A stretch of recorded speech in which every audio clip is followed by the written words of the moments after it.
Very good morning to all of you. Students, today we are going to start our new chapter of chemistry, that is atoms and molecules. In this chapter, we are going to discuss the laws of chemical combination. Laws of chemical combination में हमारा आज first law है. There are actually two laws in a chemical combination. First law is a law of conservation of mass. So today firstly we will discuss the law of conservation of mass with you. See, to understand the law of conservation of mass, we have activity 3.1 mentioned in your NCERT textbook. So I am going to discuss this activity with you now. Students, we should take samples like X and Y that are given in this book. So I am taking an example of a barium chloride and a sodium sulfate for this activity. So first of all, simply prepare a 5% solution of a barium chloride and a 5% solution of the sodium sulfate in a water. यानी कि हमें उसको barium chloride को भी पानी में dissolve करके उसका एक सॉल्यूशन बना लेना है एंड सोडियम सल्फेट को भी पानी में डिज़ोल्व करके उसका एक सॉल्यूशन तैयार कर लेना है. नाउ जिस तरह से तुम ये डायग्राम देख रहे हो, take a little amount of solution of sodium sulphate like mentioned solution of y. Sodium sulphate को हमने इस फ्लास्क में लेना है and take a solution of the barium chloride in a small ignition tube or a small test tube, we can say, and tie a knot of a thread to the ignition tube. Simply hang the tube, that is like shown in the figure, in the flask very carefully. Now just see the solutions do not get mixed, कि पहले ध्यान रखना है कि वो mix ना हो जाए.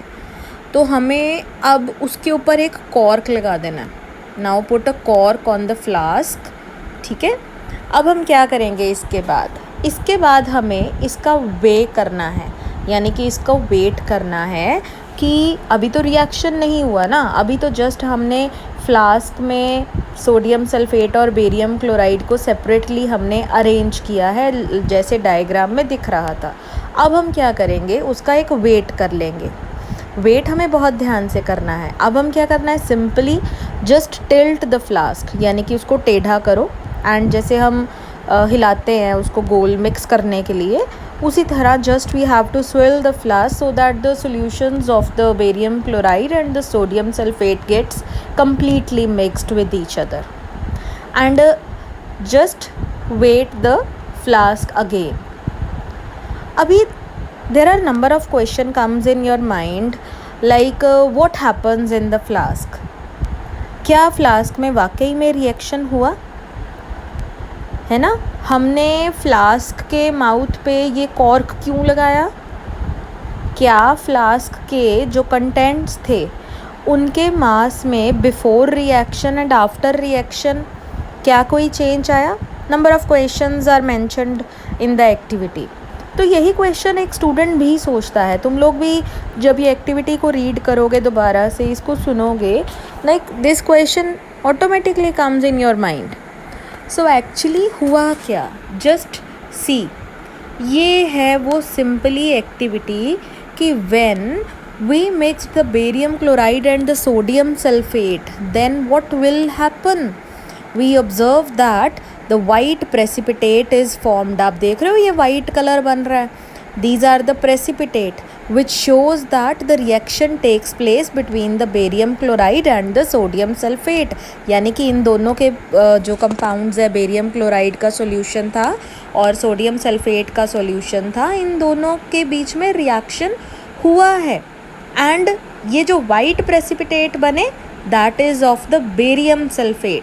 यू मस्ट नोट डाउन कि white precipitate is of barium sulphate.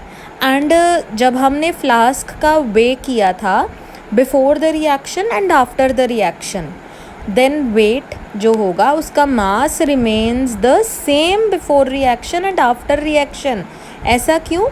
because this supports the law of conservation of mass, because mass can never change, it remains same. तो law of conservation of mass कहता क्या है, during any chemical change total mass of the product is equal to the total mass of the reactants. So we must know about the chemical reaction. तो just check out the chemical reaction. ये इस तरह से बनेगी. Barium chloride reacts with the sodium sulphate, it forms the barium sulphate. ये जो हमने barium sulphate के साथ एरो नीचे को बनाया है, it means there is a formation of a precipitate of the barium sulphate. Arrow नीचे को होने का मतलब है कि बेरियम सल्फेट के प्रेसिपिटेट्स बने हैं. एंड सॉल्यूशन इज़ फॉर्म्ड, वो कौन सा था, सोडियम क्लोराइड का सॉल्यूशन. तो यहाँ पर ये रिएक्शन जो हुआ that is a example of the double displacement reaction. ये हम डबल डिस्प्लेसमेंट रिएक्शन ये हम 10th में पढ़ेंगे. But we should know when an aqueous solution of sodium sulphate and barium chloride reacts, there is a formation of the precipitate of the barium sulfate. ठीक है, और ये रिएक्शन इस तरह से होगा. सो इस रिएक्शन को अगर हम देखें तो जितना मास बेरियम क्लोराइड और सोडियम सल्फेट का ये रिएक्टेंट है, लेफ्ट हैंड साइड के प्रोडक्ट जो हैं साइड पे लिखे हुए compounds, these are the reactants, and those which are written on the right hand side, these are the product. So mass of the reactant is always equal to the mass of the product, and during any chemical reaction the mass remains the same. In this activity, below this activity, just check the definition of the law of conservation of mass. What it states? It states that mass can neither be created nor destroyed in a chemical reaction. कि ना ही मास किसी reaction के दौरान और create होता है और ना ही आफ्टर रिएक्शन ये क्रिएशन और डिस्ट्रक्शन होती है. मास remains the same. So I think कि ये एक्टिविटी तुम लोगों को क्लियर हो गई होगी. जस्ट चेक कि